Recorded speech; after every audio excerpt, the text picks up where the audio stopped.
স্বামী স্ত্রী সম্পর্ক ভালো রাখার কয়েকটি টিপস। ১. প্রতিদিন ঘুম থেকে উঠে বউকে কমপক্ষে ৫ মিনিট বউকে জড়িয়ে ধরে শুয়ে থাকুন। ২. কাজে পৌঁছাবার পরে বউকে ফোন দিয়ে বলেন, আমি ভালোভাবে পৌঁছে গেছি। ৩. দুপুরে সম্ভব হলে বাড়িতে এসে বউয়ের সাথে খাবার খান, আর নয়তো ফোন করে খোঁজ নিন।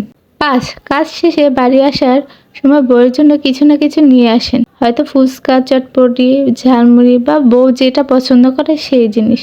ফুল, চোখের কাজল, লিপস্টিক, যেটা ইচ্ছা আপনি খুশি নিয়ে আসতে পারেন। ৪. বাড়িতে এসে বউয়ের নাম ধরে ডাকেন এবং বলবেন, এক গ্লাস পানি দাও তো। দেখবেন বউ দৌড়ে যেয়ে পানি নিয়ে হাজির আপনার সামনে। পানি দিবে আর আপনাকে বলবে আপনার বউ, তুমি তো ঘেমে শেষ। এই বলে তার আঁচল দিয়ে আপনার মুখটা মুছে দিবে। আর খাবার খেয়ে কখনো বলবেন না লবণ বেশি হয়েছে, হলুদ বেশি হয়েছে, মশলা কম হয়েছে, এসব কথা কখনো বলবেন না। দেখবেন সে নিজে নিজে বুঝতে পারবে কোনো জিনিস যদি বেশি হয়ে থাকে।